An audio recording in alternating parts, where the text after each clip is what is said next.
Bonjour à tous, abonnez-vous à cette chaîne YouTube et appuyez sur la petite cloche s'il vous plaît pour recevoir les notifications des nouvelles vidéos. Merci beaucoup. Aujourd'hui, nous allons voir comment le Maroc a mis KO la France sur la crise du coronavirus. Et oui, de manière parfaitement stupéfiante, le Royaume, qui est une ancienne colonie française et qui est pourtant 23 fois et demi moins riche que la France, affiche des résultats très supérieurs aux résultats français en termes de mortalité. Aujourd'hui, à l'heure où on se parle, il y a 77 fois moins de morts par habitant au Maroc qu'en France en ce qui concerne le Covid-19. C'est tout à fait remarquable. 165 morts du coronavirus pour 36 millions d'habitants côté marocain, contre 23 660 morts pour 67 millions d'habitants côté français.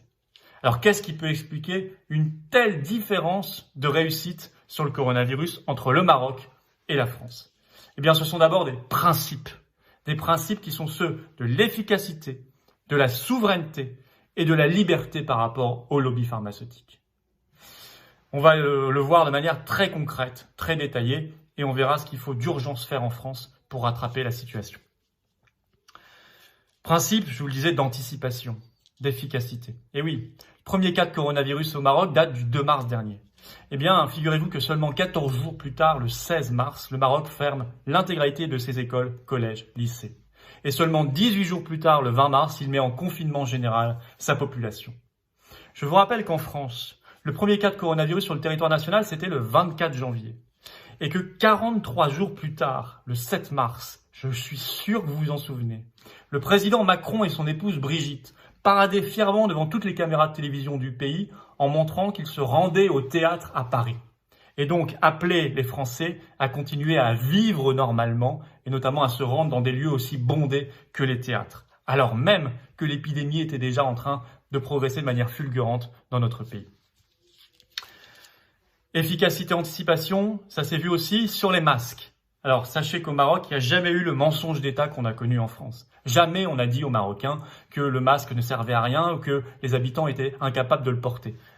Discours qui a été servi de manière incroyablement mensongère aux Français pendant des semaines et des semaines, on s'en souvient. Surtout, le Maroc s'est donné les moyens de ses ambitions.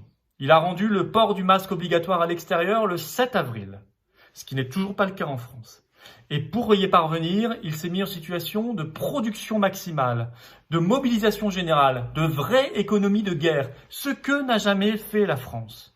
Ainsi, aujourd'hui, le Maroc produit 7 millions de masques par jour, soit 49 millions de masques par semaine. Et attention, on parle de masques chirurgicaux aux normes. Alors que le président de la République Macron a annoncé que la France produisait 8 millions de masques par semaine. Ce qui est tout à fait, là aussi, stupéfiant, puisque la France est une puissance beaucoup plus industrielle et beaucoup plus riche que le Maroc. Oui, mais le Maroc a mobilisé tout le monde. Il a mobilisé son artisanat, il a mobilisé son industrie. Aujourd'hui, vous avez 17 usines marocaines qui tournent nuit et jour pour fabriquer des masques. Et il prévoit d'arriver à une production journalière de 10 millions de masques.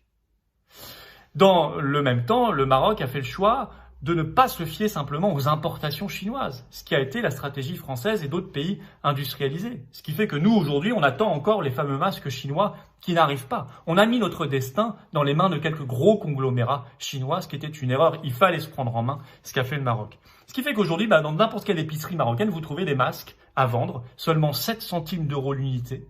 Mais vous y trouvez aussi du gel hydroalcoolique en abondance à vendre.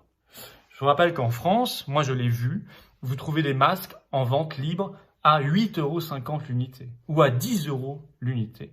Et vous avez une situation de pénurie beaucoup plus avancée que ce qu'on a connu au Maroc, puisque je vous le rappelle, le Maroc s'est donné les moyens de fournir des masques à l'ensemble de sa population et a pu rendre le port obligatoire dès le début du mois d'avril.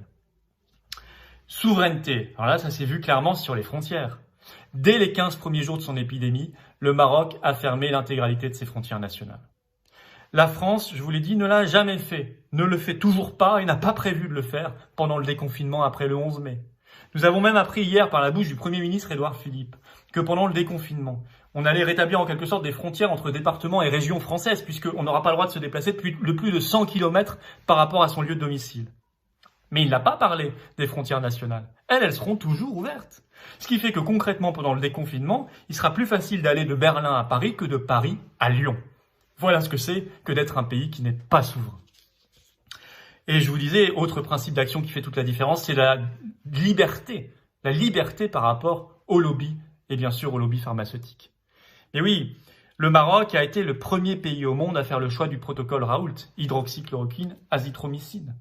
Dès le 23 mars, par une circulaire et par la réquisition de tous les stocks du pays de chloroquine et d'hydroxychloroquine, notamment les stocks de Sanofi. C'est un choix très différent du choix français. C'est un choix globalement très différent du choix des pays les plus riches, qui ont fait le choix unique des essais cliniques. Alors vous savez, les essais cliniques, c'est très propre du point de vue méthodologique, formidable. Mais le problème, c'est que ça produit des résultats plusieurs mois après. Et donc, pendant ce temps-là, eh bien, la bataille a eu lieu. Et la bataille a fait des dizaines de milliers de morts. Eh bien non, le Maroc a fait le choix de ce qu'on appelle la médecine observationnelle. C'est-à-dire partir de l'observation de ce qui marche. Faire avec les moyens du bord. Et notamment un médicament qu'on connaît bien, pas cher et peu dangereux. Le résultat a été très probant parce que dès le 9 avril, on a vu sur la courbe de mortalité du coronavirus un décrochage du nombre de morts au Maroc et en même temps un décollage du nombre de guérisons. C'est une grande différence entre la gestion de la crise côté marocain et côté français. Alors, qu'est-ce que ça nous apprend tout ça ? Ça nous apprend que ce n'est pas tant la richesse qui compte, puisque je vous l'ai dit, la richesse nationale française est 23,5 fois supérieure à la richesse nationale marocaine. Non. Ce qui compte, ce sont les principes de gouvernement et les principes d'action.